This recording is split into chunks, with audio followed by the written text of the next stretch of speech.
Баршаңызға сәлем. Сіздерге бүгін әр ай сайын айлық алғанда қандай зат алу керектігін айтамын. Жіберіп алмаңыз. Сіз ақшаңыздың көп болғанын қалайсыз ба? Ондай болса, біздің пайдалы видеомызды қарап, лайк басып, достарыңызға жіберіп, жазылып қоюды ұмытпаңыздар. Мол ақшаға кенелгіңіз келсе, әмияныңызға қатысты мына кеңестерді еске сақтаңыздар. Ақшаны әмияныңыздың ішіне ашып, жазып, өсу ретімен орналастырыңыз. Ақша әмиянда омаждалып, екіге ортасынан бүктеліп тұрмауы керек. Тек ақшасы бар, жиі қолданатын банк карточкаларын ғана ұстаңыз. Ақшаңызды, тиындарыңызды тек әмиянда ғана сақтау керек.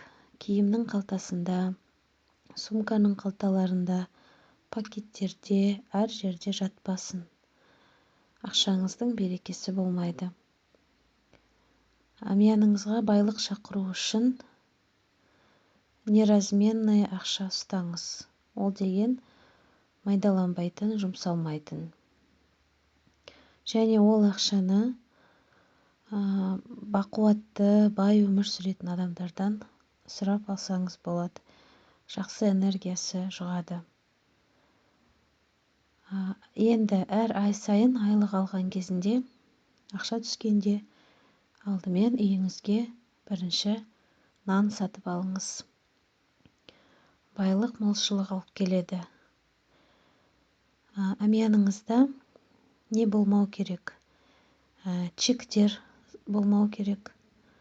Суреттер, қиындылар, естеліктер, әртүрлі скидочный карталар, дисконт карталар болмау керек. Және әмияныңыздың сыртына, ішіне назар аударыңыз. Жыртық, ескі әмиян болса, бірден қош айтысып, қымбаттырақ әмиян, жаңа әмиян алуға тырысыңыздар. Видео ұнаса, төменге пікірлеріңізді жазып қалдырыңыздар.